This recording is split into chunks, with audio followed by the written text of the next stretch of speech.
Hey guys, it's Tiffany Harelik, and I'm here to give you some astrological insight as to what is happening for the week September 11th through 17th.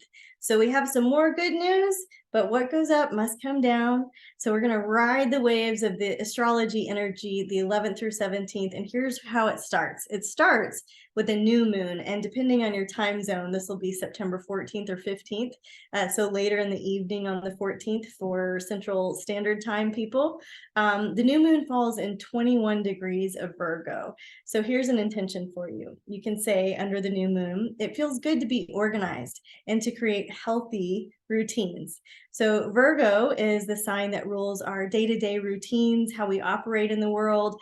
Sometimes it can represent our, not our job, but sometimes our hobbies that feel like a job, where we like to spend our life force energy. Virgo rules pets. It rules discipline and order. It rules cleanliness, right? I love, love, love the Virgo new moon for so many reasons.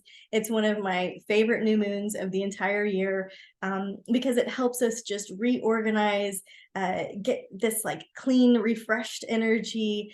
Feels like a healthy reset for both mind, body, and our living spaces.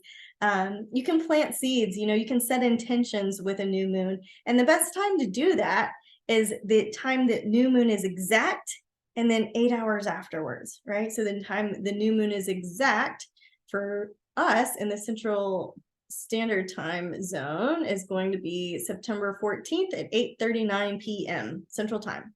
So this new moon tells a story over a 2.5-year cycle. So a lot of times we think about astrology in terms of, oh, here's a new moon, and in a month we're going to see the fruits of whatever seeds were planted. Really doesn't work like that. So for the moon family cycles and the moon family stories, they paint a picture of 4 moons over a 2.5-year period. And it starts with the new moon. And so this new moon in Virgo is kicking off a 2.5-year cycle for you.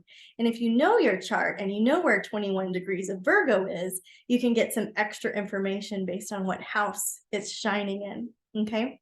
So September 14th or 15th, depending on your time zone, this is going to kick off a new, sorry, the Zoom is being funny. It's going to kick off a new 2.5-year cycle that will pivot on June 14th of 2024.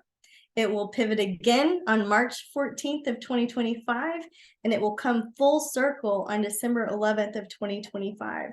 So what type of things are coming to mind where you want to plant seeds that is going to just really ebb and flow over the next couple of years in your life? These things include topics around pets, around traditions, around ancestry, around lineage, around everyday maintenance.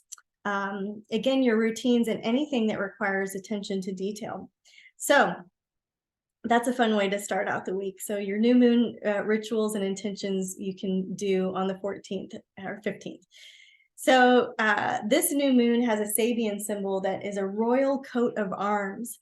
So the Sabian symbols are kind of cool. And if you haven't worked with them before, an astrologer sat down with a medium many, many years ago, and the medium dictated visions for each symbol and each degree of the zodiac. So a symbol for each degree. So the symbol for this new moon is a royal coat of arms. So I love to encourage people to journal about what they think this means, do some automatic writing, do something how they could weave it into their new moon intentions. And some of them are pretty wacky. So this one's a good basic one to start out with. On the 15th, astrologers are excited because Mercury will go direct in Virgo. So what needs to be renegotiated, what needs to be reworked, Mercury direct is good, but it will remain in retro shade until the end of the month, September 30th. So things are still a little bit wonky with our electronics, with our cars, with our printers. Things just need to be reworked a little bit, right? Just some maintenance type stuff is going on. Just a heads up, Mercury will retrograde again this year, next time in Capricorn, starting December 13th. So we have one more cycle to get through.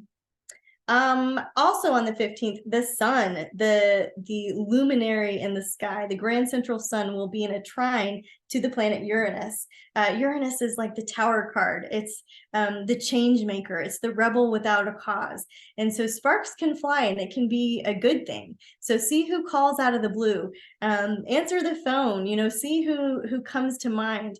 This whole exciting, energetic transit, this can be felt a day or two early, and it happened earlier this year on January 5th. So if you're looking for patterns, look back to January 5th and match it up with what's going on in September 15th. Okay, so I said what goes up must come down, and on the 17th, Venus in the sky is going to square Jupiter. This is bittersweet.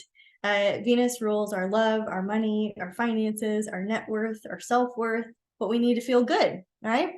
Our relationships. And it's in a challenging position to Jupiter. Jupiter is, again, that cosmic abundance, that growth, that expanding our horizons. Jupiter rules publishing and horses.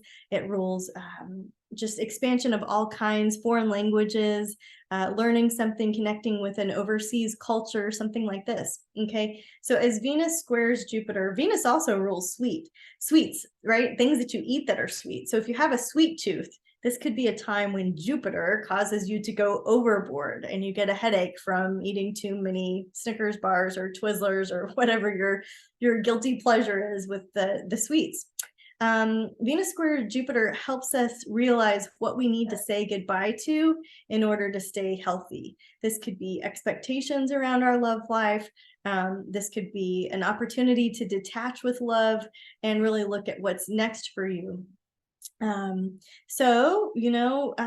just want to be careful with overspending, overextending yourself, overeating, overdrinking, overworking, overdoing it with the things that you love. They won't come without some kind of energy hangover, right? So you just want to be aware of this. And that wraps us up, and I'll be back with the next installment for the 18th through the 24th. Thanks for letting me serve spirit, guys. Namaste.